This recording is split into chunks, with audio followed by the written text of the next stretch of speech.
Archbishop spoke, Archbishop Martin Kivuva, Archbishop of Mombasa, and the team, because he's the chairman of the Catholic clergy. Wamezungumza juu ya vile wananchi wanaumia. Mungu tu ndiye anatujali. Mumeona tumepata mvua, tuna vyakula, lakini kwenda sokoni ukinunua anything bei ni too much, bei kali. Kwa hivyo wa Kenya tusife moyo. Kana mwaziata mbaitu. Mukiona Raila, muone my brother Eugene, my brother here Wycliffe Oparanya, my brother Professor here Jeremiah Kioni had asked for the pin. So Jeremiah akifika tutakuwa na pamoja naye.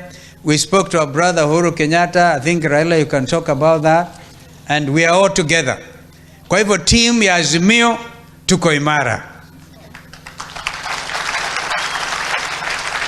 Because we know tusiposimama imara wananchi wataumia hata zaidi. Ndio mnaona shida nyingi zinatokea Nairobi, mnamuona Raila huko. Watu wanabomolewa manyumba yao na huko wanasema affordable housing, na ile ambayo mtu amejijengea inabomolewa kama ile ya kule upande wa Mavoko na kwingineko. We must stand strong. This journey has not come to an end. And we thank God my brother Raila is looking strong. Very strong. Kwa hivyo, next few days, bunge inaanza. And we know kwamba bunge nyinyi, kuna kijana rafiki yangu sana pale atakuja kuzungumza. Babu utaenda, Babu Owino, mjumbe wa Embakasi East. Pole kwa sababu wewe mwenyewe umepata maafa. Watu wakafanywa maajabu, kukalipuka gas, watu wanakufa, na wale ambao bado wako hospitali wanaumwa ni wengi. Kwa hivyo ni lazima tukubaliane kwamba njia ni hiyo tu, na hakuna kuregeza kamba.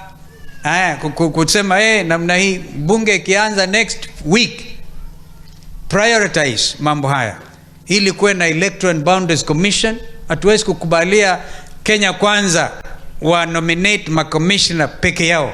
Na tulizungumza tukasema Raila na Ruto ni lazima wakubaliane ni nani atakuwa chairman wa IEBC badala ya Chebukati kuondoka. Na tunasikia wengine wanasema Chebukati awe chief justice. Kwanza tunasema Martha Koome is a chief justice. Si namna hiyo? There must be some order. Mambo kama haya. So, na ikiwa mnataka mtu kama huyu ambaye ameumiza roho za wazalendo, Wakenya bado wanalia. Na wanalia haki yao. Wanalilia haki yao. Huku tukimwaga ndugu huyu ambaye nilijua strength yake ya kiroho na support yake for our cause. Ni lazima tuzunguze haya tukimwaga wili. Kwa hivyo sasa Wajakoya kuja.